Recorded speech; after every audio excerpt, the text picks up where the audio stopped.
మిత్రమండలి movie review. Hello hi all, welcome to PRP duo productions. మా ఛానల్కి కొత్తగా వచ్చిన వాళ్ళు సబ్స్క్రైబ్ చేసుకోండి. మూవీ చూశాక నా ఒపీనియన్ చెప్పాలంటే నాకైతే నచ్చలేదు భయ్యా.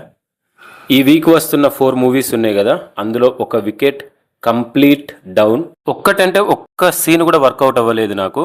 సెకండ్ హాఫ్లో 1 or 2 సీన్స్ ఓకే అనిపించాయి. ఇక మిగిలిన ఒక్క కామెడీ బిట్ కూడా ఏ మాత్రం నవ్వు తెప్పించలేకపోయింది. ఎవరైతే కొంతమంది నిద్రలేమి ఇన్సోమ్నియా తోటి కొంతమంది సఫర్ అవుతూ ఉంటారు కదా, వాళ్ళకి ఈ మూవీ మంచి ఆప్షన్ అన్నమాట. హాయిగా దగ్గరలో ఉన్న థియేటర్లోకి వెళ్ళండి, ఒక టికెట్ కొనుక్కోండి, హాయిగా 3 hours మంచిగా నిద్రపోయిరండి, నో ప్రాబ్లం. బేసికల్గా మనకి మూవీస్లో కామెడీ అంటే పంచులు కానీ లేకపోతే కొద్దిగా సిచ్యువేషనల్ కామెడీస్ కానీ అండ్ కొన్నిసార్లు క్రింజ్ కామెడీ కూడా వర్కౌట్ అవుతుందండి. అంటే పంచులు అంటే పంచ్ డైలాగ్స్ వెళ్తాయి, సో మనకు నవ్వు వస్తుంది. సిచ్యువేషన్ కామెడీ అంటే సిచ్యువేషన్కి తగ్గట్టు కొంతమంది కామెడీ జనరేట్ చేస్తారు, సో దానివల్ల కూడా మనం నవ్వుకుంటాం.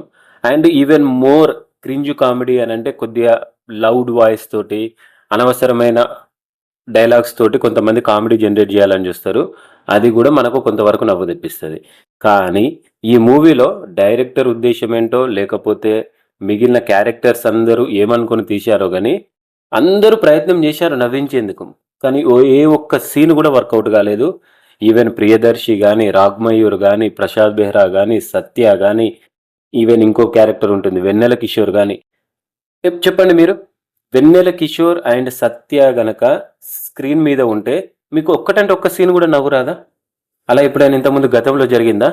ఈ మూవీ దానికి పర్ఫెక్ట్ ఎగ్జాంపుల్ అండి. మ్యూజిక్ కూడా నాకు నచ్చలేదు. బ్యాక్గ్రౌండ్ స్కోర్ అక్కడక్కడ కొన్ని బిట్స్ అయితే పర్లేదు అని అనిపించింది.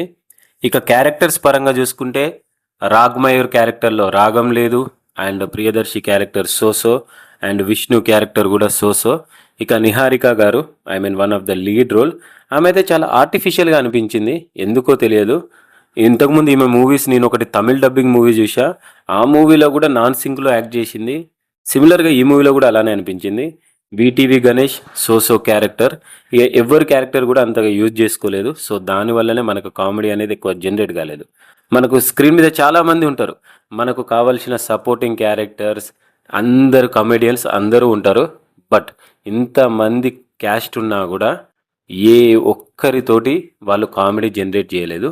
సో ఇది వన్ ఆఫ్ ద బెస్ట్ ప్రయత్నం అని చెప్పొచ్చు. కామెడీ ఎలా జనరేట్ చేయకూడదు అనే దానికి ఈ సినిమా ఒక పర్ఫెక్ట్ ఎగ్జాంపుల్. సో మీరు కూడా ఒకసారి చూసి ఈ మూవీ ఎలా ఉందో కామెంట్ చేయండి. Thank you so much. ఇలాంటి మరిన్ని మూవీ సజెషన్స్ అండ్ రికమెండేషన్స్ కోసం మా ఛానల్ని అయితే సబ్స్క్రైబ్ చేసుకోండి. అండ్ మేము వీడియో అప్లోడ్ చేయగానే మీకు కనుక నోటిఫికేషన్ రావాలి అని అనుకుంటే మీరు బెల్ ఐకాన్ని ప్రెస్ చేయండి. Thank you so much. Love you all.